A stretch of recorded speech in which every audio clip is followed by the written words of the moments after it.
the Uncommon Exposé, where I'm changing your life by sharing someone else's. Will you help me change someone's life by hitting subscribe? Trigger warning, this episode discusses pregnancy loss, traumatic pregnancies, traumatic births, births after loss, and mental health.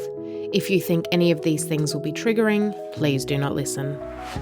Oh my God, welcome. Honestly, I feel like this is the universe. We were talking about this just before. We have many mutual connections and I have known about you for at least 10 years. And the fact that when I connected with you online through social media, I didn't actually realize that you were the person that I knew about. Yeah. So I feel like this is just like, this is supposed to happen, this connection. So thank you so much for being with me today, I'm welcoming you, and let's crack on. I'll get you to introduce yourself and we will just go from there. I'm so excited, and thank you for having me. And the universe works in mysterious ways always. And as soon as you made your maiden name this, and that was just a beautiful start to this conversation. So that. I love this so much. Yeah. It's so great to connect with you now in the flesh. I'm Nadine Muller, and I have got quite the story, and one that I'm going to beautifully hone in on in terms of my matrescence and motherhood journey, and particularly one surrounded around loss, pregnancy loss, and then, rising from that as well. So right now, whilst we're recording this, I am literally days away, maybe a week away from having what would be my fifth baby in totality, but my third earth side. So I always love the term earth side. Yeah. It's just such a beautiful way to describe loss and to describe the beings that are with us without negating the loss. Yeah. I love that term. Yeah. And so literally I feel like this conversation will go a beautiful ebb and flow of how it's meant to, though there'll be a lot of let's just say birth trauma. So for anybody listening, whether you've experienced pregnancy trauma, birth trauma, and then postpartum with that, this will no doubt beautifully bring up what needs to bring up for me, for you, for anyone listening, and I hope it gets to be one there. I've written a book on this called A Reason to Rise, and my journey through motherhood and matrescence has definitely been one of many reasons why I didn't just have to rise. It was a must for me. Yeah, absolutely. Yeah. Great. Let's start at the beginning. So let us start. So where do I begin? So first of all, my motherhood journey started 11 years ago, and I had my oldest boy, Madden, who is beautiful. There's just something about your first child. They're the mirror. They're the person that truly creates you as a mother. Now, never in my wildest dreams did I think that pregnancy would be difficult.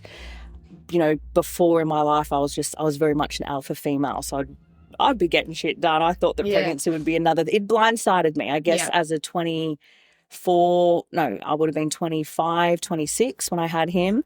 I thought that, I'll be able to work, I'll be able to do all the things. Now, I had a condition that more people are starting to learn more about, and it's called hyperemesis gravidarum. So I basically spent a lot of my pregnancy really, really unwell. So we're not just talking morning sickness, we're talking you'll violently ill, feel like gastro your whole entire pregnancy. I always think it sounds like a Harry Potter spell. I know. Yeah. And now when I think about HG now, like there's Princess Mary, it's coming to light now a lot more, though for many years, and certainly 11 years ago, it wasn't common. So for much of my pregnancy, it was like, it's just morning sickness, or I couldn't work, I couldn't train, I couldn't do the things that I was very that was part of my identity. So the reason why I say that now is because you'll see as I talk my story that the identity of mothering and the identity of who I was then started to really shape in my pregnancies and during the time of bringing babies into the world. So that was his. And I fast forward that one only because that was just a micro moment of my experience with motherhood. It was like I've had a very compounding journey through motherhood and births and subsequent losses and things like that. So fell pregnant to him naturally, had no issues. Yes, he was early, and that was because I had preeclampsia and a few other things at the time. And that was also because I was in a high stress job at the time. I had a lot going on with my hubby and I was also the daughter or the matriarch of my home, taking care of my parents at the same time. So it was just a really high stress, chaotic time. When I look back on it, I can see that part of my healing journey or my growth journey actually started there. And it just started to present to me through my pregnancy. So, and I'm a big believer of you create your experience as well. So I created a lot of the chaos that was happening in my pregnancy. So, you know, by the time it was nearly time to give birth to him and I had like severe preeclampsia, I was a woman that hadn't stopped. I didn't stop. I just kept on going and I kept on studying. I kept on creating businesses. I kept on working in my careers. I kept on doing all the things that I thought I should do. And I can only speak from my experience, but I wonder if you'll agree. When I was pregnant and waiting, I thought, well, I'm not going to be able to do this stuff when the baby's here. I need to get this done now. And I literally, again, for anybody listening, I wanted to control everything around me. So it was like controlling what that experience would be like, controlling my house and what that would be like, controlling the fact, you know, when you're unwell with HG, it's like the world and universe got me to stop. It was like, this woman's not stopping, so I'm going to make her stop. So I was bedbound. So it's like when you're bedbound like that, your identity starts to crush for sure. You start to go, who am I when I'm not in the RAF? Who am I when I'm not the nursing officer? Who am I when I'm not the person that can train at an elite level performance-wise, aesthetically? Who am I when I can't take care of the people around me? You start to question. So again, and you're alone with your thoughts. Everyone else is living their lives. You've cycled. And then for an alpha female, you can imagine, or a female that is used to achieving or high performance, it's like, why can't I do pregnancy well? What do you mean? Shouldn't I have a flower crown, walking around, killing this? Shouldn't I be training like everybody else and doing all the fucking things? So it was my first introduction, I will say, to just dismantling my identity at the time, which I can really appreciate now. Though one that I want to take on the journey for those listening. So he ended up a emergency C-section after a induction, and the cord was wrapped around his neck. Again, I would say yes, emergency C-section in terms of it being prominent and having to move fast, though. Later on in my journeys, that was barely an emergency C-section when I speak about my next one. So that was Madden, and that was, you know, a one that just started to unlock what needed healing within me and what needed, there was a lot of generational traumas that I realized was so evident across my family that was just coming through in pregnancy, coming through in my journey of motherhood, coming through in just even like the bounce back and wanting to get back to, you know, the fracture between mother and then business owner or career woman, and then going, oh my gosh, now I've got this little person. So and I'm exhausted because I'm not sleeping. I'm feeding and I'm doing this. And he wasn't my sleeper. In fact, we went to Ellen Barron, for those of anybody that knows Ellen Barron, which is a sleep school here on the southeast Queensland coast. And we went twice, and they basically were like, you know, some people it just doesn't work for. So the sleep deprivation was definitely a thing for us. Again, I feel like the resilience and tenacity that I had before that, that was okay. It was just, it was a hot mess at the time. Anyway, so I wanted to like start it off there because it really was my journey of realizing, holy shit, I'm not the person that I thought I was, and maybe this life that I thought I was living isn't the one that I want anymore. And I think that's important because, you know, motherhood does change you in the most profound of ways, and you think it's changing you for the worse sometimes, though it's actually all leading you to your purpose, leading to what you're here to do, leading to what's important. Very much what's important. And from there, I know we were speaking earlier, you know, I let go of careers, I let go of identities, and my goodness, I let go of versions of me that were no longer of service to the next chapter for my life, for sure. So that was Madden's. Now, and to be fair, like I had normal pregnancies. That does sound pretty traumatic. So, and I want to say that. So people normally go, oh my gosh, like even Madden's was crazy. I'm like, oh, just wait till I tell you my next one. Though, and again, I genuinely love hearing all of my girlfriends, or a lot of my girlfriends, had the most incredible journeys through pregnancy, had the most incredible at-home natural water births and all the things. And that just hasn't been my story, though. I can really appreciate and have lots of reverence for people that experience huge hardships and challenges through matrescence or through your journey of motherhood and bringing new life into this world. And I can also appreciate when people are like, I am born for babies. Yeah. I am born for bringing human life into this world. I'm born to birth through my vagina. I am born, like, I love that too. And I can really appreciate both. Yeah. And then I have this real reverent part of me that honors the woman that struggles in, like me, in falling pregnant, staying pregnant, holding a pregnancy, not having a preterm pregnancy, people that are riddled with health conditions their whole pregnancy, and then, despite a massive journey, will then have a birth trauma that changes their life forever. Yeah. So that's the beautiful next chapter that I'd love to go into, if that's cool. Yeah. Yeah. So then I had a 4-year gap from Madden to my second. And I'll be completely transparent. It was because there were so many things happening in my life. Whilst I wanted to go back to back, you can imagine the trauma after a hyperemesis gravidarum pregnancy where you're just sick the whole time. It's kind of like you realize that you have to set up, because it really rocks the boat financially, emotionally, spiritually, mentally, physically. Like the rehab, let alone from an emergency C-section, from a pregnancy that has been riddled with trauma like that, or riddled with illness like that, it takes you a year to just get back to normal foods again, to get back to like your dental health. If you can imagine, spewing up a lot creates a lot of acid in your mouth. So my dental health was actually really, really horrific to come back from. Wow. That's one blind side that most people don't think about. And then your body. So I also had gestational diabetes. Now, I was not a big woman, but my body was so out of sync and out of alignment and out of any type of flow and balance that, like, my insulin was getting thrown off. Like, from a physiological point of view, there was just so much that I had to return back from. And so then even rehabbing from a C-section, like, that's a 6 to 12 month journey in itself physically, though there was so much more that I had to also, it was a real head to toe return and replenishment and nourishment of a whole body and a whole function of a body.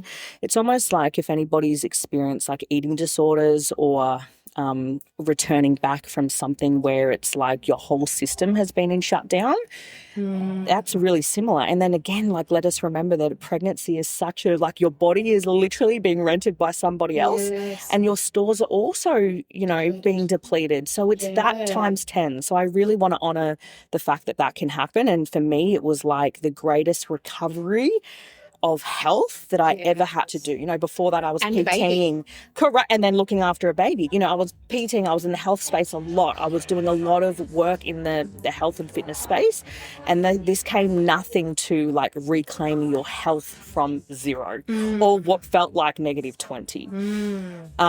So that plus a C-section plus a baby, a new baby, plus it was like, who am I now in what I do? Who am I now with how I show up in the world? And then, as I said, there was a lot of competing things that were happening in my life. And again, we won't focus on this too much, though perhaps for those listening, you can really warrant that there's never ever just one thing. Life will continue to life. And so at the same time, my marriage was in disarray. My husband was struggling from like significant mental health challenges. I was taking care of a dying father at the time. My mum was caring for him and she had significant care stress. My husband's father, so my father-in-law, was also starting his cancer journey and just needed a lot of family support. My older brother was going through a really messy divorce at the time that we were trying to support them in, between him and his ex-wife and their little boy. And I was still the person that everyone came to. So I just, for those listening, like, are you the one that is the fixer or the holder? You're the glue, you're the matriarch of your community. Like, are you just always someone that people go, hey, do you have a minute? Do you have a second for me to, and then you just take it on. And that was me. Again, when I consider what I was doing at the time, I was an emergency registered nurse at the time as well. It was just like, think somebody that just kept on, I call it a backpack of bullshit, actually. Yeah. And I just kept on stacking my own bullshit. Yeah. My own family's bullshit. Everybody around me's bullshit. Yeah. The community's bullshit. Yeah. And everything else. And I just kept on going, yeah, chuck her in. Yeah. Anything else, pop her in. I can do this. And it really was this I should rhetoric, and I should do this because that's who I am, and that's the choices of careers that I've chosen, and I should because I am that girl and I am that woman. And did you find sometimes like you were doing all of that and it was giving you purpose? Yeah. It was giving you the drive to keep going because you knew that you had to help all of these other people. Yeah. And when you're in the trenches, you don't realize that you're in them because your purpose is helping others. 100%. At the same time, it was a massive avoidance of the healing I had to go on. Yeah, okay. So yes, absolutely. And I honour the fact that women, we are inherently in our blood meant to do that. We want to help. And no, I'm going to actually take that back. Women and men, we want to get to the end of our life and go, I helped people. Yes. I was of service to somebody. I had purpose. My life and my way of being meant that someone else's life was impacted in some shape, way or form, and whether that's on large scale or small scale, it's all perfect. We all want that. Yeah. It's part of our belonging as humans. Though at the same time, it was a massive just, if I take care of everybody else, I don't truly have to face the woman in the mirror. Yeah. And because again, from an upbringing point of view, and again, we could have multiple episodes from an upbringing point of view, I had to grow up really quick. I grew up in a very violent home, and I grew up in a home that if I could control it, I could then, it would be safe. Yes. So therefore I could see how that, alcohol-fueled violence was in our home, and whilst it wasn't all the time when it was 150,000%. And so I wouldn't know what my day or nights would look like. So as a little girl, and it could be fine for weeks, months, and then we would have an eruption. So if that happened, I didn't have the safety as a young, like I remember hiding in cupboards. I remember doing all these things as a little girl, and it really shaped how I helped others, how I grew up really fast, how I controlled situations, how I had resilience and tenacity. Like when I look back on it, I go, I've really appreciated my upbringing for how it served me. Though it also, as I said, as I went along my journey of healing and growth, I could see how it also allowed me to put on this front, to live out of my masculine, to create control so that things weren't chaotic. Yeah. So yes. Providing the protection that you didn't have. Correct. And then providing protection for others. Yeah. Because I would do that with my mum. Yes. I would even do that with my older brother. He would do that for me. And then, as a young girl, I would often be having huge, like biff-ons with my own father as a 12-year-old teen. Wow. So, I was a very masculine So when woman. you say biff on, like a physical altercation? Physical altercation. Okay, yeah. Yeah, with my dad, trying to, And so, I always consider when I look at my journey of motherhood and I look at my journey through parenting, that even how my pregnancies and births and then the subsequent ways of being, there was a lot of, when I say the emotion of like fear or creating what I didn't want to create and focusing on that often was the avoidance, right? So,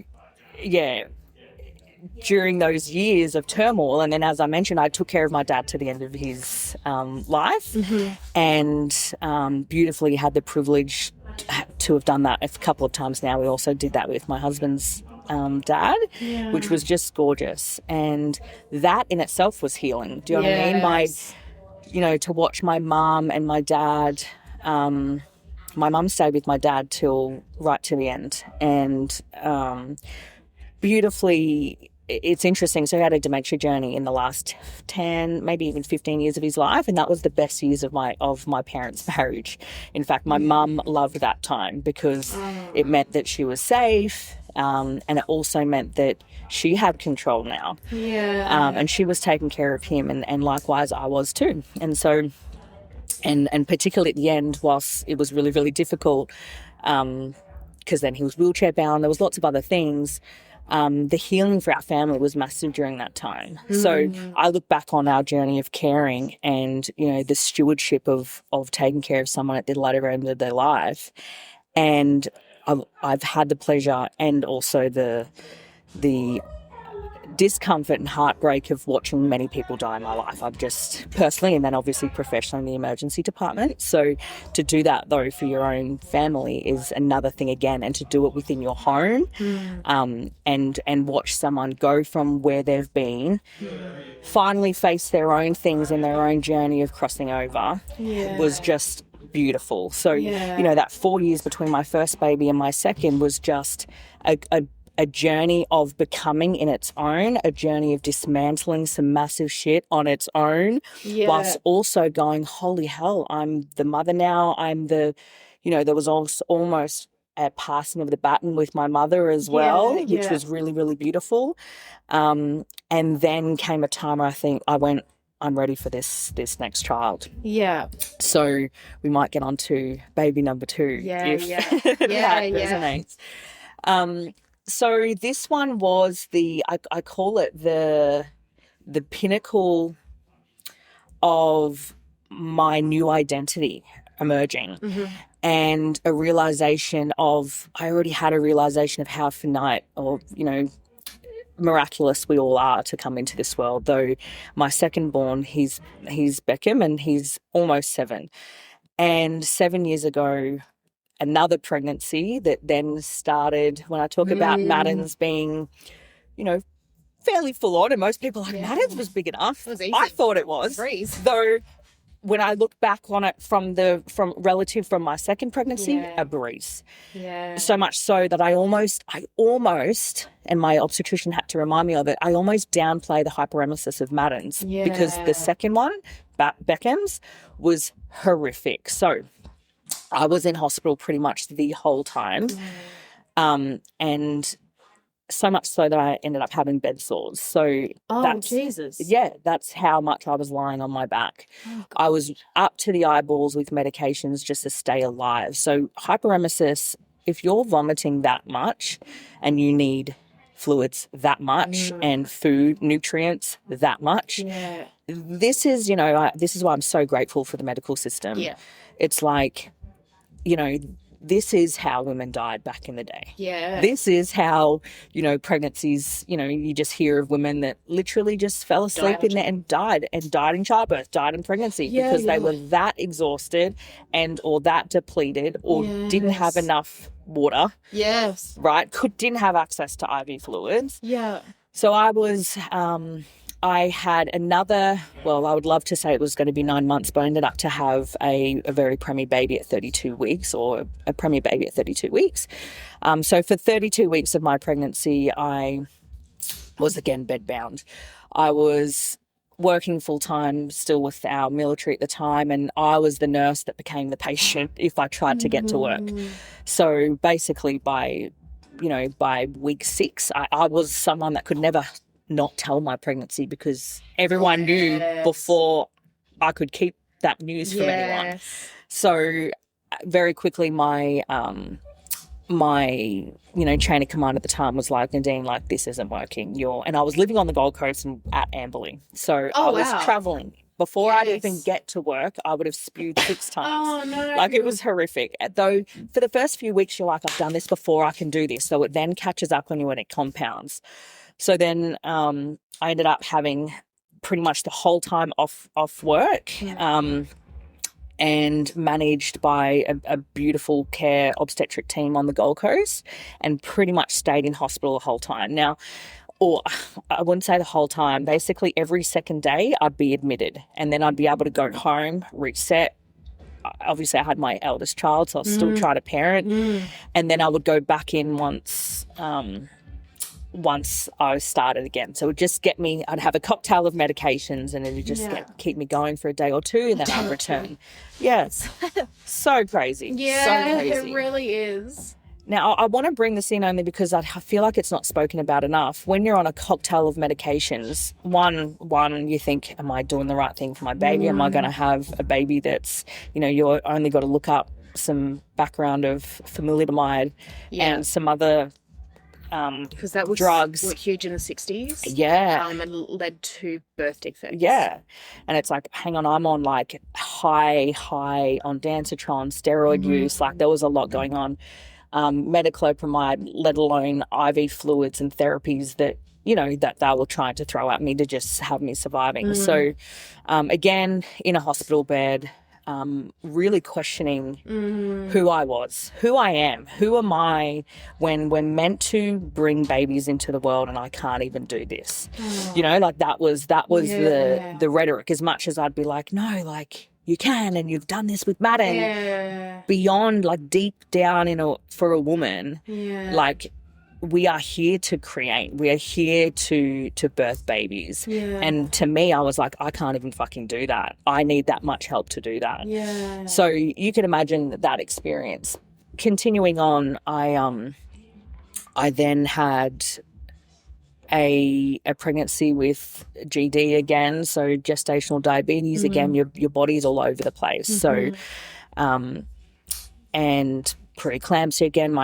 My blood pressure was through the roof. It was doing lots of weird and wonderful things all the time. And then again, what had happened basically at 31 weeks, I had PPROM, so a pre-rupture of my membrane. So my waters had broken at 31 weeks. Which again, to no surprise to the obstetric team, my body was literally just maxing out within the first 12 weeks. So to get to 31 weeks was just a high stress body, a high stress mind, a chaotic experience. Despite best efforts, this baby was coming. So that happened at home, and I rang my obstetrician. He was like, right, yep, come on in and let's make sure. It wasn't like a big gush, it was just a leak of my membranes. Went in, he was like, yeah, Nadine, this is it, we've started. And I'm like, shit. So you can, for anybody listening, receive medication to stop a labour coming on, and we did that twice because this baby wanted to come out. There was no Beckham, and he still is that busy. Like he does everything early. He's here to make an impression on this world, that's for sure.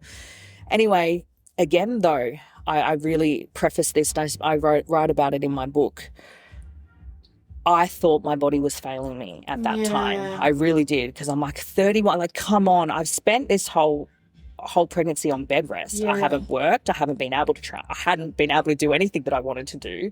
Though this is I'm still resting. So I've done all the right things. And the reason why I say that is because you can still have high level of chaos and nervous system dysregulation doing nothing. If you haven't attended to that part of you. If you haven't devoted yourself to the inner work, if you haven't healed, if you haven't, you can be completely still and be in absolute chaos. So I wanted to make mention of that. The body knows and the body keeps score.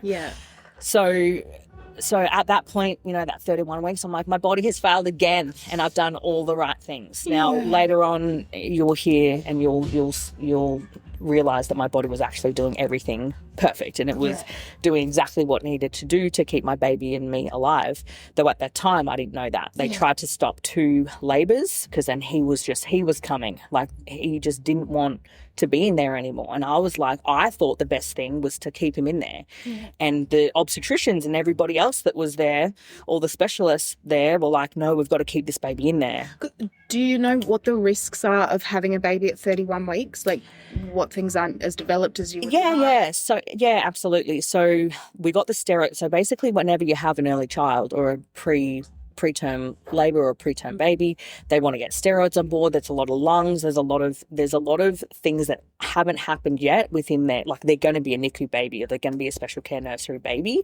Generally, they say after 28 weeks, like they're survivable and they're going to be okay, though they're going to have a journey. Yeah. And you just don't know what that journey looks like. Now, for me, because I had preeclampsia, GD, all these other things, we didn't know what his health would even be like. He's lived a pregnancy that hasn't had, you know, quality nutritious foods because they weren't being able to stay down, let alone I couldn't even have prenatals, let alone, do you know what I mean? Like, so from a point of view of how viable, or not so much viable though, how much nutrients and, you know, dense health does this baby have? And that was a thing that I'd like really toyed with. And then I'd lived a whole pregnancy of medication. You know, everything was synthetic. Everything was you know, a medically systemed baby.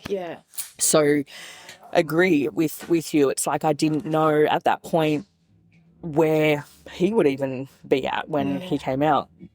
So they stopped or they tried to stop my labor, and during the night, no, that's still, and like if anyone's had those IV fluids before or that medication before where they try to do that, it's like you work, your body's in a sweat, you're trying to stop a natural progression of a labor, and it's the most, well, if you think about it, it's going against what your body wants to do. So it's such this resistance. But I look back on that and go, it's such a metaphor for what I was doing at the time. And it was such a metaphor for how most people live their life, just resisting what their body is meant to do, just resisting what their life is meant to unfold to do. And so, you know, and I look back on my life and go, there were so many things were presented. I'd be like, no, I'm going to control this. I'm going to make it different to what it is, instead of trusting that path was the divine path, that path was exactly what my body was meant to do, that baby and my body and me were actually working together to get him out safely. So fast forward overnight, I continued laboring, and I actually had this moment. It was such like this spiritual awakening moment. I was laboring in the bed, didn't actually, and I'd done a little, like when I say hypnosis and meditation and a journey, I definitely, because I'd learned from my first one, I definitely started bringing in breath and bringing in visualizations and meditations and hypnosis even into that experience of laboring. And I knew this baby was coming tomorrow, and I knew that if I told them overnight that I was, you know, in this way, that you know, they'd try to stop it again. And I had this moment of like claiming back my power even then, claiming back my own journey of body and soul and spirit even then. And I didn't actually realize that the whole night I had labored fairly significantly. I was just such in my own zone. Like when a woman, for the mothers listening to this, when you've experienced childbirth, whether it's naturally C-section, doesn't actually matter, you go to a place that you've never been. You're between worlds. You are literally a vortex between one world to the next. And then if you're connected spiritually, you're also connected to, you know, the generations before you. So it's like I had such this interesting experience overnight, and almost like hey, this baby's coming tomorrow, and it's meant to come tomorrow, and stopping it, delaying it is actually not safe anymore. So what was really, really cool was then the next morning my OB came in and was like, Nadine, you know, it went from like, we're stopping this labor to we're going to get this baby out. Of course. And I went, yes, let's get this baby out. Now, it all sounds really great from there, though what then the cascade of medical emergencies that happened after that, it wasn't as simple as just getting this baby out. So I'm going to try to explain this. You know, my book explains it really well, though when you speak it, because it all happened all at once, it's really difficult to even like put it into a storyline. So I continued labouring. I was in the bathroom for a while, and they were prepping for my C-section. And things were going fine, in fact, because I was, again, so out of my body in my body. It was a really beautiful experience. And they were like, Nadine, we're all prepped, we're ready to go. Whilst it was an emergency C-section, it was still very planned, I'm going to say, because it was like, hey, I've prepped everybody, we're going in. We've got the anaesthetist, we've got the best team that is literally here for you. This was in the private sector as well. My obstetrician had come to know me so very well. Like, obviously I was I was a very, he had a lot of, you know, if you can imagine, time with me. So he knew, yes, I was, very much a client of his, that he come to learn very well. So anyway, we're getting onto the table or whatever, and I've now put myself into, if ever anyone's had a cord prolapse, what a midwife or anyone will get you to do is actually go onto all fours. And I was labouring like that anyway. And they were like, man, like you're really, no one had done a VE or anything on me. But so what's a VE, sorry? A vaginal examination. Yeah, to see how far I'd got, because I was just in my zone. I wasn't like screaming. I was having like a very silent experience of an awakening, to be honest. And my hubby was like, are you all good? I was like, yeah. Like, good. Yeah. Like I'm here and I'm not here, and this baby's coming, and we're good. Yeah. Anyway, and so I adopted this position that you only really would adopt if you had a cord prolapse. And as I'm doing that and I'm labouring, they're like, hey, we seem to be moving. Let's get her there a little bit quicker, actually, because she seems to be moving on this journey. Yeah. Anyway, we get into the theatre, and they obviously wanted to put a spinal in, and I can't even sit on the, you know, sterile, like, chair that is, you know, hard, that, you know, or not the chair, on the bed, though it's like the aluminium steel tray, cold hard surface, because I'm like, this baby's coming. Like, I'm about to push. I remember saying to my midwife, I'm about to bear down. Like, I don't know what bearing down is, because I've never done it before, but this is it. Yeah. And she was like, no. Like, and again, it wasn't at all that anyone wasn't listening. It was just, I was so not what it looks like. Yeah. That they were like, you're good. No, it's fine. Let's get the spinal in. Let's go. Yeah. I said, no. I've got to jump back on my thingo. Anyway, so we've got the spinal in, or so we thought. And I'm like, I've got to just get off. Like, I can't be on here. And I'm back on the all four position. And then my cord is out. I had a cord prolapse. Wow. Which is a medical emergency in itself. Yes. You're not meant to have a cord outside of your body. No. And there was also a foot. So I had a footling breech baby. Oh my God. And there was a foot. And I had no idea, though, every idea. I was like, can you please? And then the midwife was like, let me just have a look. What do you mean, like, you're about to bear down? I'm like, I am pushing this baby. So we're in OT now. People are starting to prep for a theatre section. I'm having this baby vaginally. Yeah. And as they turned me over, it was like an immediate, my midwife was just like screamed out to my obstetrician, his name, and was like, whoa, like, let's just stop, have a look. And he was like, oh my God. He literally went, oh my God. Like, I remember this whole conversation, because we had to do lots of debriefing later. And I said, what? Like, as I'm lying there. It's a big deal. Yeah. And he's like, Nadine, you don't want to know. Now, we've spoken about this a lot. Okay. We've debriefed a lot with our obstetrician. We had to do a lot of things in retrospect afterwards as I go along this journey. That was one thing that he wished he told me at that point what was happening. Again, I'm an emergency professional. I know all of these things. So it was like, though I'm kind of glad also that he didn't tell me, because there's a lot of things going on. Though then he pulls out his phone and takes a photo. There's a lot of things happening. It needs it for evidence, right? Yeah. And my cord is out, though it's also white, so it's no longer pulsating. Mm-hmm. So it doesn't have blood going through the cord, which is what you want for a baby to be surviving. And there is what is called a true knot. And a true knot is a knot in your cord stopping blood flow to your baby, which again, so we're talking, so already we've said cord prolapse, it's called a foot presentation when a baby is footling breech, and a true knot in the cord, a non-pulsating cord, and a white cord. So a white cord is like what you'd want for optimal cord delaying of the, right? Yeah. That's what you want. You want a milky cord. Because you know that's all gone through. Because it's all gone through to the baby, right? Yeah. Though at this point, from me to me and my blood, there's blood there trying to get in, then there's a cord that is knotted to the baby, and he's not getting any. Yeah. Or So we thought. And I guess at that point you don't really know when the knot formed. How long has it been like that? No. Yeah. But again, divinely, that the knot came out there. Yes. That it came out of my vagina at that point. So you could visually. So you could, yeah. And then there's a foot.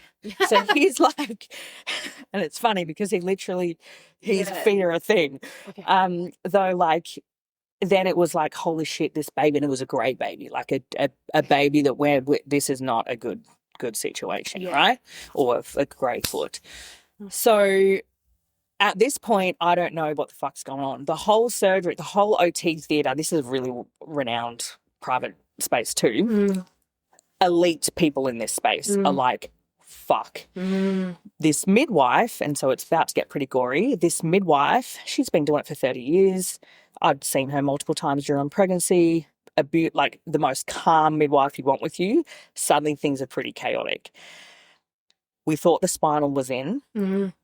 And it was partially in, though dislodged during a lot of the things that were happening. Okay. And then there was so much time that time almost stood still.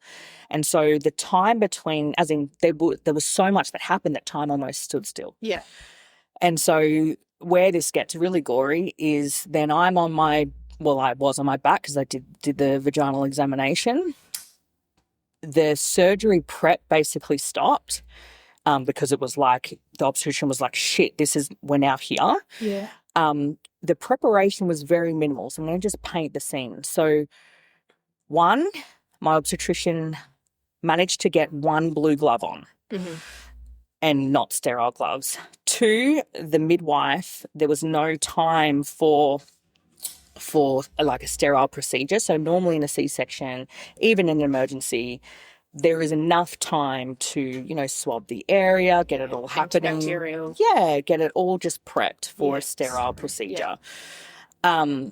My midwife, again in debrief when we were speaking about it, for many months later, managed to get some betadine and squeeze it on me, like literally from afar. She was like, shh. Yeah.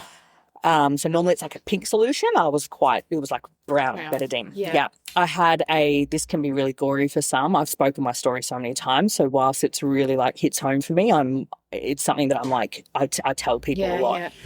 Yeah. So I didn't have sterile drapes. There was a wardsman that literally held a blanket in front of my face. Oh, and that was the you stay down. Yeah. And this is so that you can't see and your husband can't see. Yeah. Now, my hubby, he was a builder then. He wasn't in this space. Yeah. Like, yes, he's had an emergency C-section before, but he was like, with our elders, but he was like, that was controlled. Yeah. This is not controlled. No one's taking care. Normally you have somebody that takes care of your support person. Yeah. There was nobody taking care of him. He was just watching this, hearing this. Yeah. I'm like, I'm not even there. I'm having this moment of what the hell's happening? Is my baby dead? Yeah. I remember looking at him and he was whenever we debrief about this, it's all so like the world stopped. Yeah. Right? Though all of this stuff happened. And so that, we've got the drapes there. He doesn't have gloves on and he just started cutting. Now, when I say started cutting, I felt every bit of that cut. So I call it, I was an exorcist off that bed. And I remember just literally screaming. I felt like my scream hit the fucking roof and returned back to me. And I just remember screaming, going, I can feel it. And I grew up in a very Catholic home. I remember because people then were like, how long did you feel it for? And I said, I don't remember. And also the notes on this is all in retrospect. So the person that was writing the note, normally there's like, okay, 202 scalpel, 304, like that's how OT works. Yeah. There was nothing written because it was just everybody just went, let's get this happening. Yeah. And, miscommunication between anaesthetist, obstetrics, midwifery, everything. So my surgeon or my obstetric surgeon was like, prep for surgery, we're just going now. Thinking that many minutes ago I've had my and it'll be okay. Yeah. Normally they do a test, they do an ice test. There's so many things that they do.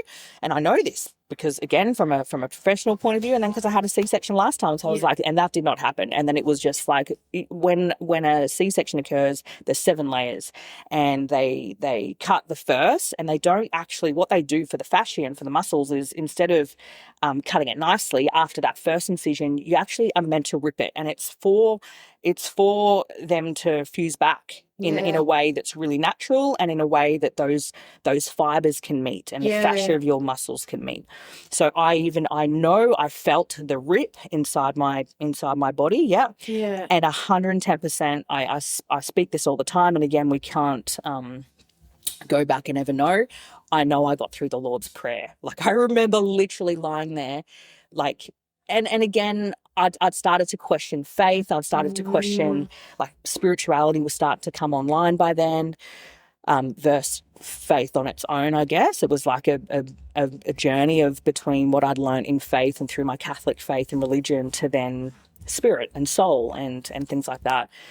And so when you screamed, they didn't stop? No. Yeah. So then it was like, are you sure? Because we need to get this baby out. And are you sure? Like, and I was like absolutely, like, it wasn't even a conversation. I had so much shock then that, as I said, when I screamed it to the roof and then came back, it's like it came back to me, and I was like, yes, I'm bouncing off. They had to stop because I was literally bouncing off I was an exorcist. Like, it was, I had come off the table.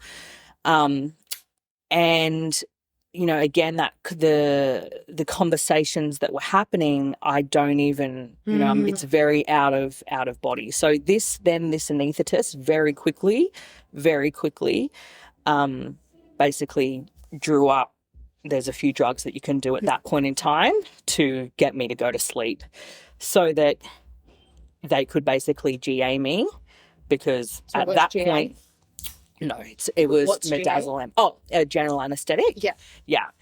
Though you can imagine they just literally had to just get me down. Yeah. Because then, and that took a bit, because my adrenaline was then so through the roof. Yeah. So you can imagine, it's kind of like you hear of people that are experiencing big things.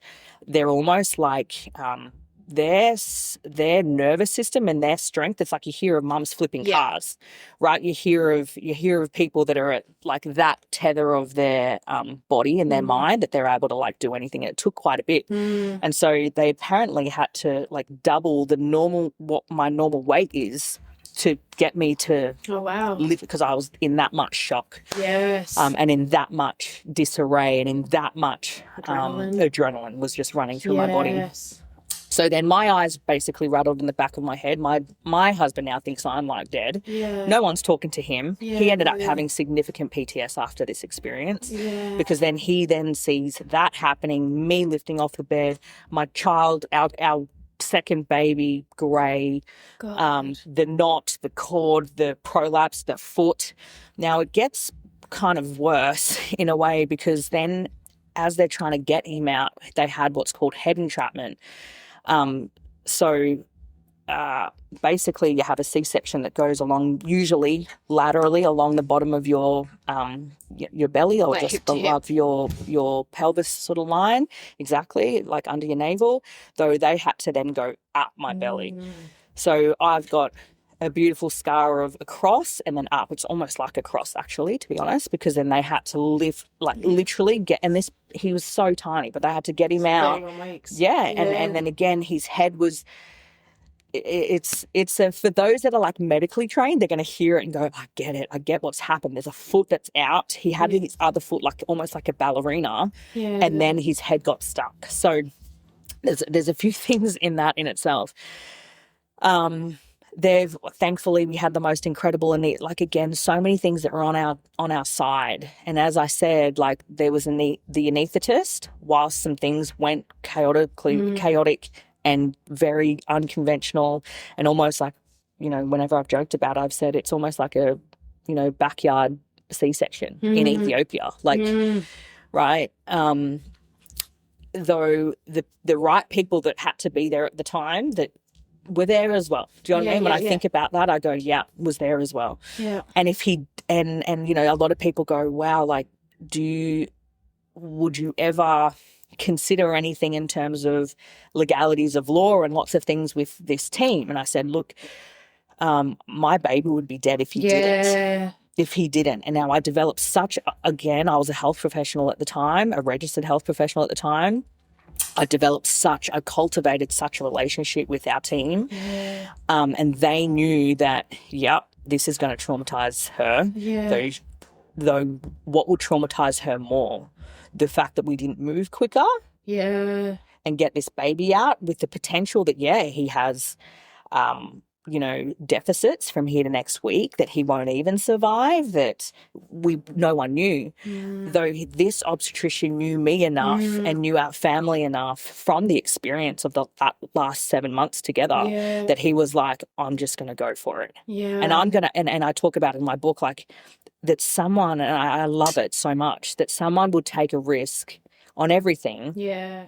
To do what they're meant to do. Like when I think about that, I go, oh my gosh, like would I do that? I'm like, absolutely. Yeah. Would I do that when it would impact my career? Yes, I would. Yeah. Like, and especially as a health professional too. So I have so much thanks and gratitude. Yeah. Do I like what came after that and what came during it? No. Did it shape who I am and what then happened with my husband in the time that followed? Absolutely. It's been a journey of healing, and then now I'm about to have an elective C-section. I'll talk about this as we continue on, though. I'm about to have another C-section, and it's going to be the journey that I must take to beautifully overcome and break through that own trauma as the last chapter. And it doesn't sound, from the way that you've experienced that whole experience, it doesn't sound like you perceive any neglect. No. It was just the way that things happened. Whereas if you had come out of that situation feeling that someone hadn't done enough. It'd be totally different. Yeah. Totally. In fact, we have, I guess I've kind of, afterwards, because there was no like specific journey that was recorded, we had to do retrospective notes. We had a year of, basically like debriefs every 6 weeks, and then we'd have psychologists, and we had psychiatrists, and we'd go back and see them. Then they had a review in the hospital. Like there was a lot of things that happened as a result of that.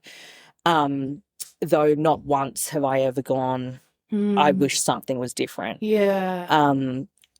I do wish things were different, though that was exactly my path, and that was the divinity of that path. And again, as I said at the start, my body knew that baby had to come out. So I really want to link that.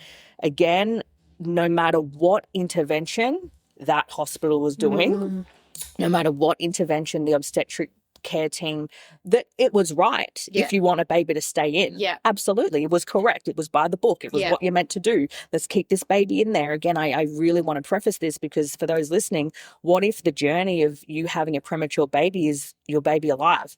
What if the journey of your body doing what you think is not meant to do is actually everything that it's meant to do? My body was like, we've got to get this baby out. We've got to get this baby out now. Yeah. And I'm gonna show you. Like, again, how can you, like, I'm going to reveal it to you. God, universe, source, whatever you want to believe in, or whatever your choice is to believe in, literally was like, let us make sure she has a true knot that comes out exactly there. Yeah. Let us make sure that this happens here, so that they have to, right? Let us make sure that cord is white, so that they move fast. Right? So whenever I look back on that, I just go, oh my gosh, like, somebody, something bigger than me was part of that whole experience. Yeah. So just to, put that in a bow, I guess. Yeah. I didn't wake up from surgery very well, because they had pretty much maxed me to the point where I couldn't breathe properly. So I was almost at an intubation level. Oh my God. Because again, as I said, that to get me down, they had to top me up. So there was quite some time that I was in recovery, not being able to breathe. I felt like I was basically, so I just died and pretty much gone to heaven with shock. And then I felt trapped in my own body and trapped that I couldn't even, like, I didn't know where my baby was. At that point, I didn't even know if he was alive. My husband's not with me. He was with the baby. No one was with me at the time. Well, people were around me, but no one was with me at the time. And when I opened my eyes, I couldn't breathe properly. And then they're talking about an intubation because, you know, they, after you come out of something like that, or after you've got a spinal, they'll do like tests on your chest usually and around here. Hey, can you feel that with ice? I couldn't feel none of that. My lips, I couldn't even feel anything. So there was a lot of things that were happening to me trying to come out of that surgery, which makes sense. Though, again, you know, you got to think from a primal point of view. Me as the mother was like, is my baby dead? Yeah. Where's my husband? Yeah. Though there was so much, again, adrenaline and just what the fuck has just happened, let alone you've been out of it. I've gone on a journey. Like, I don't even know where I am. And then here I am in this cold hospital room or theatre. It was in the recovery by now, with complete strangers around me. And again, yes, I don't have that white coat syndrome thing because that was my profession. I was in the nursing space, so it felt so alone. I could only imagine what it would feel like if you're not used to instruments and sounds of beeps, and which I'm very, adept to. So it was a very odd experience. Though the baby Beckham, crazily, and now I really want to put emphasis on this, they were like, Nadine, we don't know what your baby is going to be able to do, or, you know, he's going to be on this journey for a while. Like, so that's what was told to me. Now, I reunited with my husband and with my baby. He was basically had to be revived. There was a lot of things that happened. I'm really fast forwarding this now.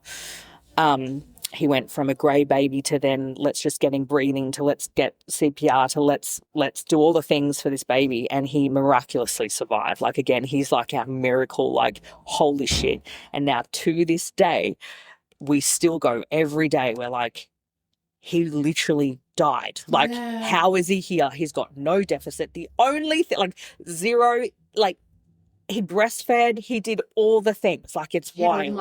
Hit all the milestones. As soon as he hit that, like, the nursery, he never went back. Like, literally did all the things. Yeah, wow. And the nurses, the obstetricians, the pediatrics were like, this is wild. Yes. Like, absolutely crazy, because he defied all odds. Now, again, I want to say that on here, because it's like, we think, you know, the medical world will be like, hey, you know, we're going to have this. And yes, maybe we could, though. What if you actually go through something massive like that, and despite all odds, everything is okay. And you don't have to worry about that. And you just get to worry on the things that, you know, is the next step ahead of you that you get to focus on. So that was beautiful. I had to stay in hospital just as long as he did, though, because I had a non-sterile procedure, and I had, you know, strips this way and this way. I had to have intravenous antibiotics for quite a number of weeks and months to follow. And my high risk of having basically another surgery to wash it out again, to go into sepsis was, and sepsis is basically, you know, an internal infection. So I had to, every 4 hours, I'd be connected to an IV. And again, I'm like, well, I'm alive, baby's alive, I've been on IV fluids my whole pregnancy. What's anything different? Yeah. Though, again, from a mother's point of view, it's like, shit, I'm meant to be establishing breastfeeding. I've got now a neonate, or I've got a special care baby. And a toddler at home. Like, there was so much happening at the same time. And it's something that I really honor women of being able to fucking do. Yeah. And that is just like, this is my experience. This is what I've presented with. And I've just got to do this. Yeah. And I think I had such an experience of just like, we could be dead right now and we're alive, so I'm going to take this with every inch of my being. Yeah. And same with my husband. He was just like, I can't believe we're even here. And in fact, that very week, my husband decided to, and same with me actually, that same week, because of what had happened, it got us really clear on what we did and didn't want in our life anymore. He was working for a construction company on the Gold Coast, managing a massive, like, multi-million-dollar construction company, like, in the region. put up his letter of resignation.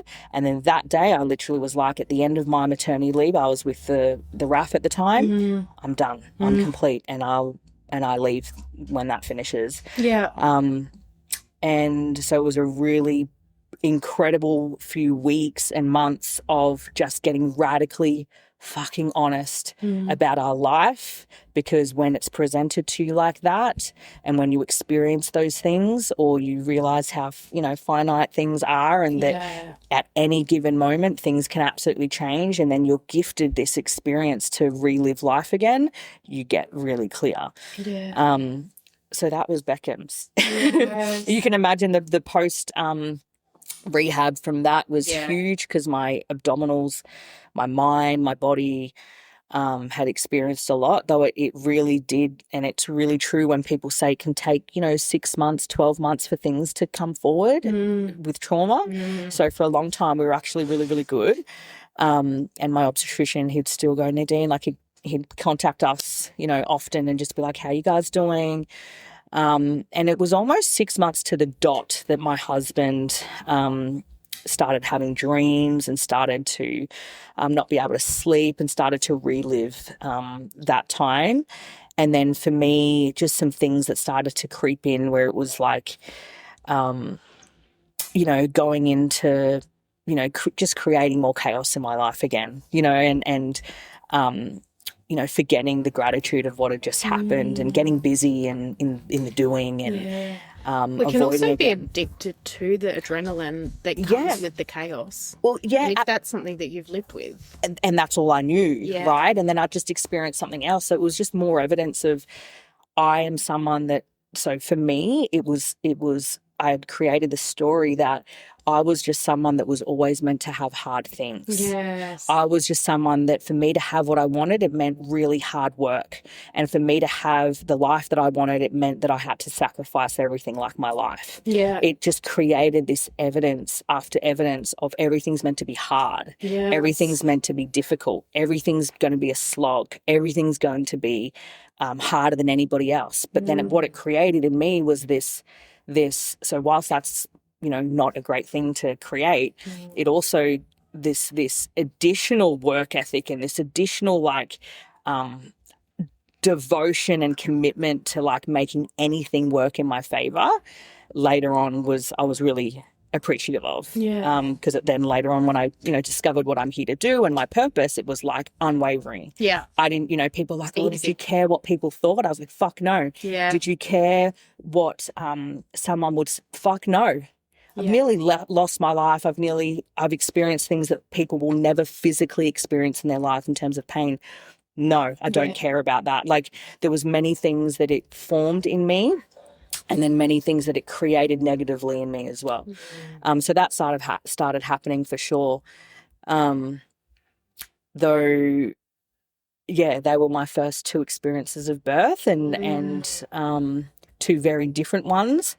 Though again, when I look back on it, I go, they actually put me on the greatest path of my own healing and growth and development, and then later my purpose and what I'm here to do. Which is what I do now. And we both, hubby and I, he went on his own journey of healing, because what it brought up for him was not being able to control and have safety and strength and support and protection of his family. There was a lot there for him that would also brought a lot of his mental health things that were deep, deep, deep in there straight to the surface. So he went on a journey. We went on a journey of our marriage, and, there were things that happened in our marriage that, you'd never hope would happen to anybody, in terms of just, disconnect, trails of trust. When I say disconnect, the type of disconnect that you would never want to treat your inner child of your partner, and vice versa, the same. And it was just two unhealed inner childs trying to be together in relationship, looking after kids, trying to create a new life for ourselves. Very triggering of it. It's just a mirror, right? And And then now, fast forward, we do this beautiful work for men and women and couples, and it's all of it led us to there. Though it required us first both to go on the biggest journey of devotion to self, not even to one another. And then devotion to one another. And then thirdly, devotion to our children. Because what we were doing, and something I wanted to bring forward, was we were so devoted to our children that we forgot being devoted to ourselves and our other child that we're raising, ourself, our inner child. And then we were so devoted to them because it was so hard to bring them into this world, that we did everything that we could to put them first, though we didn't put ourselves first and we didn't put our marriage first. And we were actually doing everything that they didn't need for them. Yeah. So again, it just put us on this beautiful path of healing for ourselves. And then eventually, saying goodbye to the identity of a nurse, saying goodbye to the identity of someone that's in our, armed forces, saying goodbye to the identity of the health and fitness, instructor, and then, coach and mentor. I was coaching and mentoring at the time in that space, and always had side hustles and side businesses. I finally decided once and for all, my story and what I do and how I'm here to do that is because of all the things that I've experienced. Yeah. So for anybody listening, what if all the things that you've experienced in your life, whether it's DV as a young child, then you've experienced some significant things as a young girl, you don't trust the masculine or you don't trust the feminine. There's things that have happened with relationships. You've been let down, you've had betrayals. What if all of and then you've had a pregnancy journey that has, shown you more to you than you ever have, and then you've finally gone, holy shit, the common denominator in all of this is me. It's me. And again, when someone arrives at that point and that junction of life of accountability and responsibility, and finally you can say you've experienced all these things, though at the end of the day, you've experienced all of these things. You've co-created a lot of those things, and then it's up to you to do something with that. Yeah. And that's been one of the most exciting, exhilarating, earth-shattering, heart-breaking experience. I always say, if you've never gone inwards and looked at the woman in the mirror that stands back at you, or the man or the, person that's standing back at you in the mirror, then you're yet to fully experience yourself at the level that you're meant to. It's a lot. And once you start doing the work, it's addictive. Yeah. Once you start, there is no going back. Yes. Because you realize you've opened that door, and you realize that, the more and more you discover of yourself, the more and more life just shapes in the way that you want it to, and it's like, I look back at our life then and now, at our life now, and go, my gosh, all of that literally was put on my path so that if I was brave enough and courageous enough, that I would go inwards, that I would finally face the stuff that I was avoiding, and the stuff that I was carrying for others, and the stuff that was in my family, and the stuff that was in my bloodline. No one anointed me to say, you're the one in the family. I just decided I am the one, because I'm the one in my life. I'm the one bringing up these kids. This is my marriage. This is my life. So it's not like I did it to, again, save other people. I just went, of course I'm the one, just like you're the one, just like for those listening, you're the one. Yeah. You are the common denominator in your life. And if you don't have, hence why it's called a reason to rise, if you don't have one reason to rise, I bet you have fucking millions. You're just not seeing them. Yeah. And for me, it was like, I have a reason to rise because I fucking, have died, gone to heaven a number of times and returned. I have a reason to rise because I've got two little boys that are literally looking at me going, Mum, what's next? Do you know what I mean? 3, it's like I had a husband at one point, ending his life in a bathroom, or a bathtub, and me literally going, I can't do this for you. You have to save you. I can't keep saving you. Yeah. If I'm not enough for you to stay, or if our kids aren't enough for you to stay, then I don't know what else more I can do. It's you.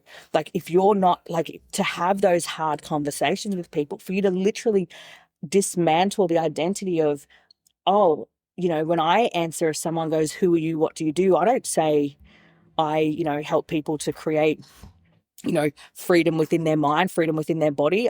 My purpose is me, right? And I'm just here to be the mirror to everybody else. And it's like, again, if anybody listening, it's like, if you actually realize that there's all of this is paving your path, and if you deny it or refuse or try to control it, it'll just come back in other ways anyway. What is meant for you circles you. Oh, and it'll just keep on circling until you finally face it. Yeah. And are we brave enough? I keep on saying that, but are we brave enough and courageous enough to do it? Yes. I always say, have you heard of like the buffalo cow theory? So like in a tornado, for example, in the States, if there is a tornado, you have cows, and like say you've got a big farm, the buffaloes literally run towards the storm, towards the tornado, because they know that if we run towards it, it's actually shorter lived. It's going to hurt. It's going to be hard. It's going to be shit. It's going to be all the things, though we're going to get out the other side quicker. Yeah, right. So they go run towards the storm. Or let's just say storm rather than tornado. Cows, other sheep, lambs, everybody else, right? What do? They run away. So it's like a metaphor. They run away from the storm. They run away from the work. They run away from the things. And what does it do? It just keeps on catching them. They're in it for weeks and months of the storm season. Buffaloes just go straight in and just get it done and just brave the hardship. And it will be hard and it'll be fast, but then it'll be done. Right? And then they keep going until the next storm. And then they enter the next storm, and that's life. Whereas most people will just always be, surrounding the farm, walking around, just looking at it going, oh, that looks too hard, I'll run away. And it will just never actually meet them, though it always meets them in life. So I often say that to people when they're on the journey, because once you start, you just realize you're the buffalo. I'm just going to keep going because I'm going to figure out a part of me that I've never known on the other side of this. And all of that, and that's just for those 2 pregnancies. It's like all of that revealed so much of me, of what I don't want. And then what I do want. It's like, cool, no, I don't want that career. No, I don't want that scarcity. No, I'm fucking done being broke. I don't want to live a normal life, or a life that is what I think I should do. I want to create my own terms. I want to have time on my own schedule. Do you know what I mean? I don't want to have to ask someone for leave. I don't want to have to ask somebody, I want to go watch my kids cross country. I don't want to ask for leave. I want me to ask myself, what do I want, and do whatever the fuck that is. And so all of this got me so radically honest with myself. And then I will say the journey doesn't stop, because then, again, part of my book, I talk about years later, even though I've been on this massive journey of work and healing and growth, and then personal development, professional development, stepped into the entrepreneurship space, done so much stuff. What do you reckon happens years later? I then ended up having a loss in 2024, a baby loss, though that one was actually, when I look back on that, and I just go, wow, the healing actually never stops. So that was an ectopic. And we were traveling in a van at the time, and I remember waking up one morning. I knew I was pregnant. I'd had the positive pregnancy test, had the blood test.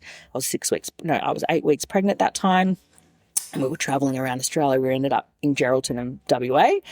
And I woke up one morning and said to Dane, and again, the human body, the female human body, the wisdom, the intuition of a woman is incredible. And I went, I know I'm not pregnant anymore, or something's wrong.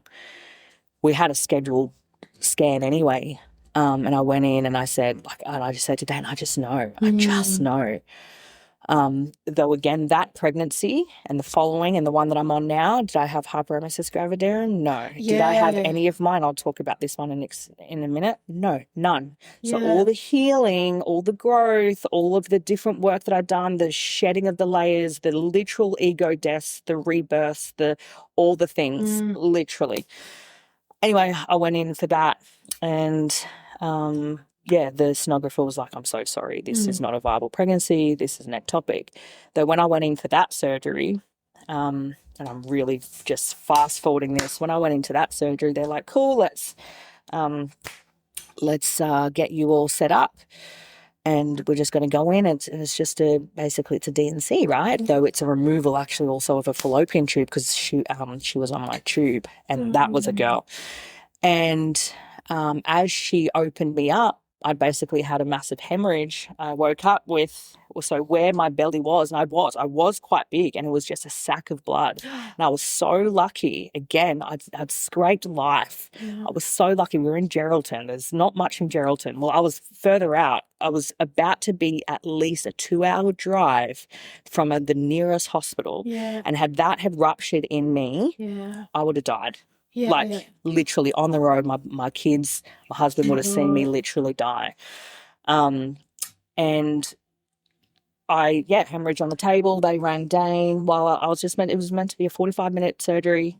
4 hours later, she rings, or part of it ended up being 4 hours. She rings Dane and goes, Dane, I think I'm going to have to do a hysterectomy. I think I'm going to have to remove everything. What do you want me to do? She's on the table, literally transfusing. Like, there's a lot of things happening right now. And we always spoke about like life or limb. It's me. Like it's us. Like if we can't have a baby, we've already got 2 beautiful babies. That's fine. Anyway, 4 hours later, she'd consulted with a number of other obstetrics from Perth. She was rurally, thankfully, again, she was able to just remove the fallopian tube, managed to cease all the bleeding, managed to get everything out, clean up, do everything that we needed to do. Though again, this is the part that people, like I love sharing. So where this baby girl was, where she had implanted was all precancerous cells on my fallopian tube. Oh my God. Yeah. So the journey of this baby was here to save me. Yeah.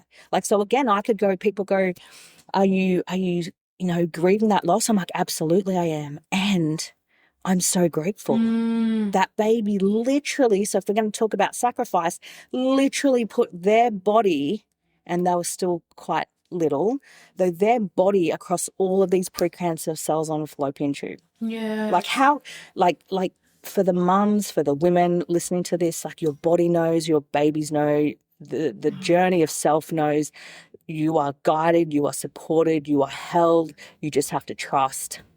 And everything that you're here to experience is for you to experience. And so she literally saved my life. She sacrificed. That was that soul's journey. Yeah. That soul was here to do that for herself, for me, for her brothers, for her dad. Yeah. Right? And then she's gone to her next life. Perfect. Yeah. Yes, that then meant I didn't have a fallopian tube. 6 months later. Oh, and then I also want to say, so that day, that moment, that obstetrician, she was only there on secondment, and she was at that time, that year, Australia's #1 obstetric surgeon. Oh, wow. Yeah. She just so happened to be there. God, divine timing. Divine. And the next day, she was very humble about it. The next day I was in there for a bit because my C-section had to be opened up. There was a few things that happened on that pregnancy. So whilst it was an early D&C removal of a fallopian, no, it fucking wasn't. Yeah. It ended up being chaos. A chaos. Yeah. Okay. Yeah. But then, holy shit! And I remember her being like, Nadine, I can't. She was very science. She was very medical. She was very logic. Yeah. And she was like, you've been touched by angels. Like, oh, wow. I know this. I know. Yeah. She also dealt with IVF and, lots of things. She was a very, very renowned surgeon and, women's health. So she's like, she goes, you can't, like, this is incredible. That soul, literally, like, she was speaking like that. And I'm like, you're talking my language. Yeah, yeah. The day before, she was not talking anything medical, like anything that would be anything but spiritual. Yeah. She had a moment of like, oh my gosh. Enlightenment. Absolutely, she did. And I remember her saying, hey, I've done a lot in there. Just take your time. Like, you've got your other tube. You're still going to be able to, I know you want to have another baby. You've got your other one. Can you just please, let's stay in touch. Let's make sure that whoever you go back at home and you fall pregnant again or whatever, it's going to be a journey. You've got one tube, though it's possible, Yeah. So again, everything perfect. The people that will fall into your life, everything will be as it's meant to. Yeah. 6 months later, I then fell pregnant again. Yeah. And had another ectopic. Oh, wow. And I was like, sure as shit, it's on my other fallopian tube, and then I'm going to have to get that removed. And then what? Yeah. Do you know what I mean? Like, I was like, well, fuck. And actually, there's been people that have had babies where it's like partially removed and they've still been able to do it. So again, though, for me, I was like, fuck. Thankfully, it was on the exact same tube. Oh. As in the same area that it was removed. Yeah. Though this time it was called a corneal ectopic, which means my womb, my actual womb that's then obviously attacked, that's part of me rather than the placenta, the baby, and that was a baby boy, had connected to my womb, and my womb to my body had to be actually resected. So like cut out, right? Yeah. In order where the baby had planted or implanted. So that was here on the Sunshine Coast, and my now obstetrician was the one that did the surgery for that. Though what that meant, he was like, one, you're very lucky. It's on that same side that your fallopian tube was. So you've still got one fallopian tube. Amazing, you can still have a baby. Though this now presents a whole new kettle of fish for you, Nadine. So for those listening at home, it's like, now I have a womb that's very compromised because it's literally been cut and then stitched to my body to stay there. Otherwise, I wouldn't have a womb, and they'd have to pull it all out, rip it out. That's, again, then no babies at all, right? Yeah. Our desire to have another baby then got just stronger. It's like when someone goes to then take away the things that you want, you suddenly want it more. And then suddenly those last couple of years before now, it was like, we really want this baby. We thought we were done at 2 boys. Yeah. Like, we really did. Though once you create this life for yourself and you create time freedom and you create freedom to travel and you create this beautiful life with your family, you realize like you want to create more babies to bring more beautiful people into this world. Yeah. And you want to experience that love again. It's like, how can we not? And because Dane and I are now who we are and who we've actually always been, though now, it's like more people need to experience beautiful men of the future that are like my husband and are like my children that I'm very consciously raising. So it was like, I want another baby. And so right now I'm pregnant. And I was explaining to you before we jumped on live, we're doing our best, fingers crossed, and holding the projection and manifesting that we get as far along as this pregnancy as I possibly can.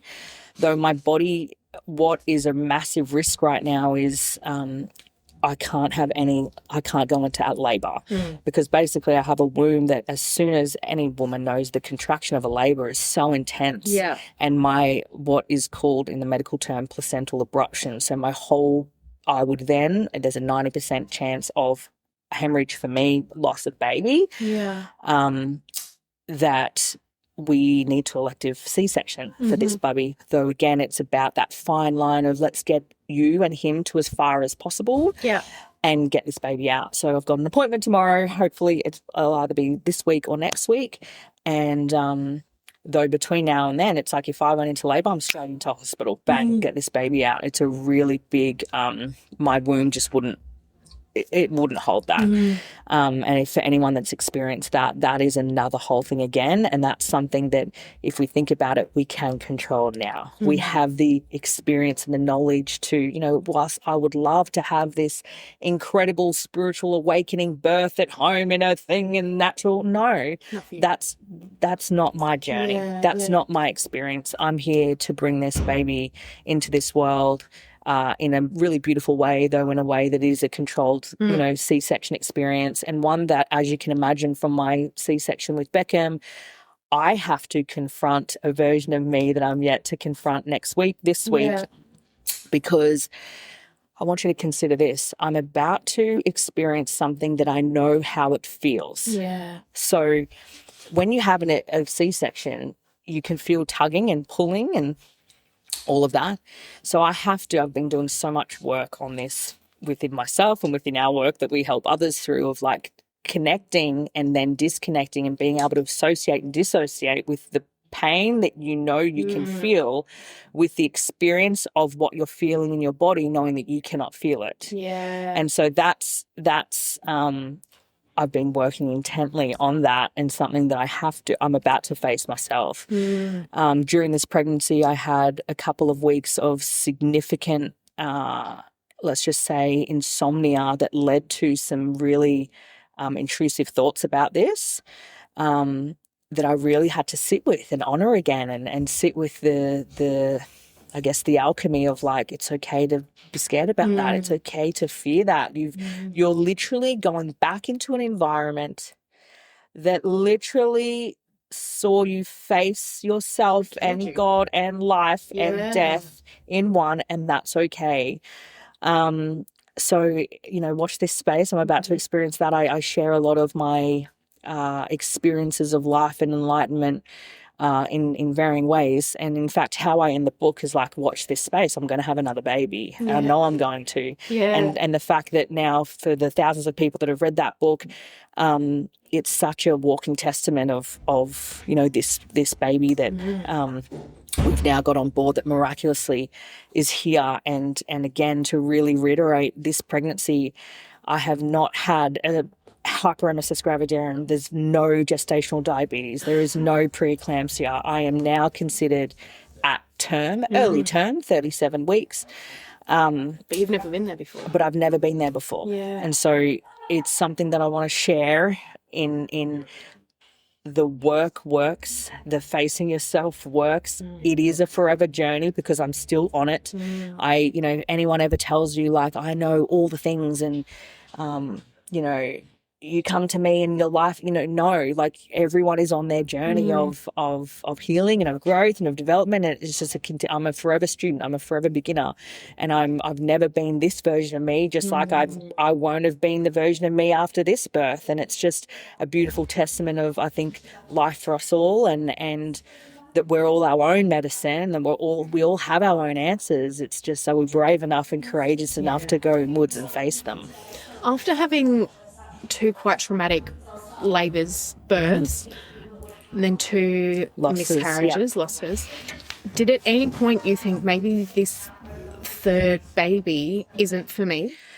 Or were you like, no, the baby is coming, it's just not the right process, the right time, we're not quite there yet? Yes. So it was that. Yeah. So, I mean, don't get me wrong, the human part of me definitely was like, maybe I'm trying to control something that's not in my path. Maybe I'm trying to create something that's not for me. Maybe this is the divine healing and intervention that we're not meant to have a 3rd. Maybe the 3rd will kill me. Maybe, like, do you know what I mean? Like, I definitely, my human thought that. Though, we love modalities like breath. We've gone on journeys. We've traveled the world, have been in spaces and places with a lot of people that do incredible work. And I literally saw this all happening. Yeah, okay. And I saw this baby drop onto my timeline. It was just when I was ready to receive them. Yeah, okay. And so I knew that this was happening. I just didn't know when. Yeah. So the soul and the spirit part of me knew. The human tried to rationalize it, tried to make it logic, and tried to be like, well, that doesn't make sense with all of this. And so for me, over the years of the work that we do for others, the work that I've remembered for myself, it's like I just have to, tap into the inner part of me that is wisdom, and the inner part of me that trusts my intuition and not the logic all the time. And you take that, you take it on for face value, and it's there for a purpose, and there's part of you that's both. Though I absolutely knew that this was on my timeline. It was just when I became ready enough to receive it. Yeah. I firmly believe that our babies choose us, and that they are on a journey of a soul in itself, just like that journey that was here to literally make sure that cancer wasn't part of my story. I should say, because I didn't mention that, when I was in my 20s, I had an early cervical cancer scare. So this was just that coming up again in my ovaries and along my fallopian tube. So again, it was just what I thought was clear many years ago had returned. So, did I doubt it? My human did, my soul did not. Because I saw it, I felt it. I had experienced so much womb healing of my feminine line and so much generational healing of things that had happened through my mum's line, that I knew that I was clear and I was ready to be another conduit of bringing new life into this world for sure. And I think if everybody listening can just remember that, if you trust yourself to know again. Yeah. So it's a lot. I feel like we've definitely gone through the journey of babies, and it's all created, these little people that are here to show us. Like, I think, yes, I coach and mentor people all over, though it's like the greatest life coaches, in my opinion, are children. They're here to literally teach us what we're meant to learn. And my kids, I'm officially a boy mum. Yeah. And yes, I've got a girl, though she's on to her next life, though it's like, these little boys present to me everything that I need every day. Do you know what I mean? They show me where I'm not free and where I continue to do the work, And do they let you've spoken of masculine and feminine, being surrounded by boys is giving you a break from having to be in your masculine all the time. They're giving you an opportunity to really lean into your feminine, even though that's something you've already done. It's more opportunity to do that. Absolutely. I say this all the time. So all the time, they're there to literally, beautifully show that little girl that it was safe to be in her feminine as a little girl. Part of the hardest part of my becoming was literally letting go of the masculine, because the masculine served me so well. The masculine was, I have so much reverence. At the moment, there's this big push about feminine. And I love the feminine because it changed my life, or accessing her again changed my life. Though we cannot make the masculine wrong. The masculine resides in all of us. And right now, this whole feminine push is just all these women that are just so untethered from themselves because they have no structure. And you still need the structure of the masculine. The masculine is important. The masculine is paramount for you in all areas of life. And it's like when people are starting to diss the masculine within themselves, I have an issue with that. So I'm like one of those people that, if you think about it, the book talks literally about how when you put the masculine and your feminine in harmony again, because you're meant to have access to both, then you truly have access to both. You actually cannot truly be in your feminine if you don't have the alchemy of your masculine, and vice versa. If you're someone that is truly, there's a lot of people also just actually in their masculine, they've forgotten how to be in their feminine, though again, you don't have freedom of self until you can access both. And so for me, having boys has been such an incredible evidence piece and a gift from so many of course I was here to raise little men, and of course they're here to show my inner girl and my feminine that, hey, you get to be protected by warm, loving, caring, beautiful men that love hard, that love strong, that love soft, that love in surrender, that get to have all of that. And the way I think about it moving forward as well with my family, I can see why I'm being here to create little boys. Within my masculine, so my father's line and grandfather's line, I even look at who I married. Mental health, suicide has been massive. And so we've literally, between my hubby and I, for the masculine, same with his family, he's got a lot of, just mental health, though particularly for me, my grandfather died by suicide. My dad, again, lived a life of abuse and trauma that he never faced until right at the end. As in when he went to pass, there was finally forgiveness for that within himself. Of course, I'm here to show the next generation the healing of the masculine. Men and little boys that can feel their emotions. Men and little boys that can love deeply and honour women, and then also men that are nurtured and nourished and looked after. Because in that part of my family, the little boys were just left to their own. They just weren't... I think of my dad and how he was. His parents both were in the military and both were never home, and he was raised by aunts and cousins, and his dad came home, he was a prisoner of war, and my dad literally saw his dad commit suicide in front of him. My dad had so much trauma from his masculine. His dad would beat him to a pulp. I just think of how he was and why he was the way he was, and why I will always, to the top of, I don't have this thing about my dad. I have so much compassion about it. That's why, again, I took it as a privilege to take care of him till the end, to literally mother and nurture him in the end, where our roles completely reversed, right? And it was no longer a fight of hey, you can't do this to your family. I know you love us so much, because there was no denying there was love. There was just, it wasn't able to be consistent throughout. He just didn't have the capacity to love deeply, because he never had that himself. So again, when I look at that with my about to be 3 boys, of course I was divinely gifted that. And then that allows me to stay in my feminine, because men beautifully get to be nurtured and nourished by the feminine as little boys, and as wives, and as, the beautiful women that we're here in the world to be.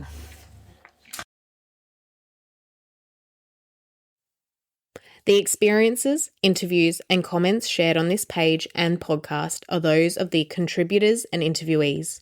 These opinions and experiences are not owned by or the views of the Uncommon Exposé. Any views, opinions, or beliefs expressed herein are personal and belong solely to the contributors. The Uncommon Exposé does not endorse or reflect the view of those individual contributions and interviews. Our content is not intended to malign any individual, company, organisation, club, religion, ethnic group, anyone, or anything. The Uncommon Exposé will use our best endeavours to vet the content of interviews. However, we cannot guarantee and do not warrant that they are authentic, accurate, or complete, nor shall we accept liability for any views expressed in any contributions shared in any interview. To the extent permitted by law, the Uncommon Exposé excludes liability for any damage or loss caused by use or reliance upon the information contained on this page or in any interview.